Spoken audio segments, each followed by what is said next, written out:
Hello, my name is Duana Alexander, and I will be explaining how D-Day marked the start of change. So what really happened on June 6, 1944, the infamous D-Day, also known as Operation Overlord?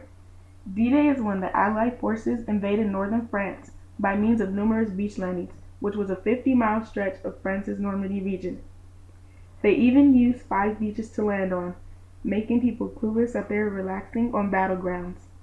The war wasn't coming to an end there. It lasted 3 days. But do you know what the D in D-Day stands for? It stands for departed. Who would have known?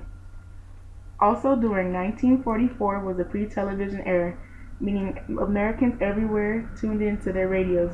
D-Day even took headlines in the most famous newspaper article, the New York Times. By 1944, the Western Allies were at last ready to open a second front in Europe by invading France. To prepare the invasion over Germany, the Allies targeted and destroyed factories and aircraft that might be used against them. They also bombed railroads and bridges in France. The invasion of D-Day took place in Normandy, France, also known as the Western Front. After crossing the British Channel, but there are different sites along the coast of Normandy. These 5 beaches were named Gold, Omaha, Juno, Sword, and Utah. To give background, the troopers dropped inland behind the enemy lines drawn in the pre-darkness.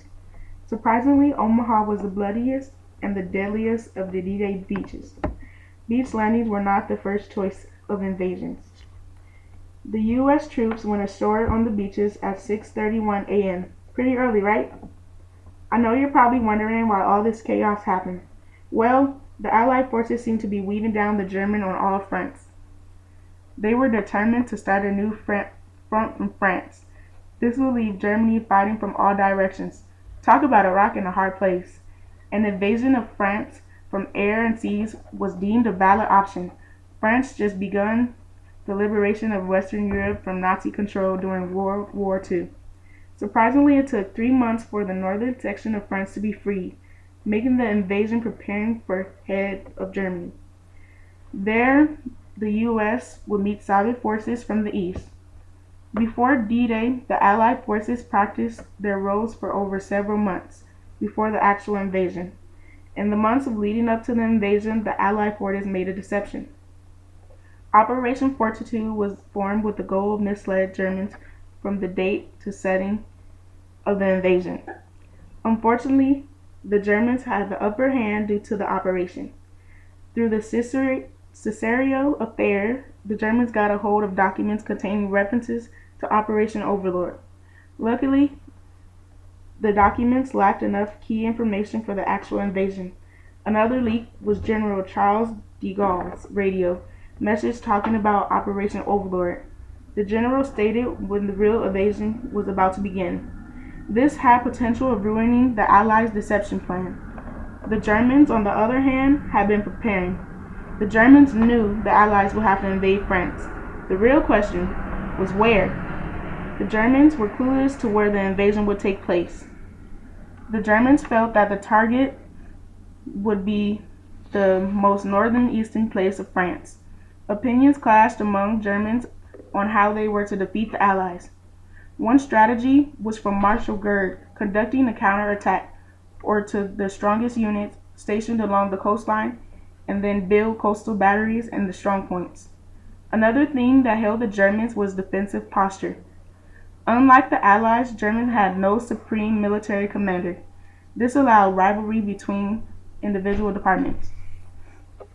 Hearing this might make you think only 2 forces attacked Germany. Wrong. There are actually 11 forces going against Germany. The Allies had an estimate of 2 million soldiers. The invasion of Normandy cost the Allies more than 10,000 casualties of war. But the battle was so significant that it could have been considered the war's primary turning point. There, most likely, 500,000 Allied invasions. This pushed the turning point when the Germans began to retreat from the Allies rather than decimating them. Despite the losses, the Allied forces were able to defend German resistance. Let's give you the war in numerical form. The Allies used 11,590 aircraft along with 14,000 sorties and 16,000 sea vessels. only 127 were lost. The Germans lost about 9,000 soldiers in battle. It had now been 70 years over D-Day, but ironically sounds like war today.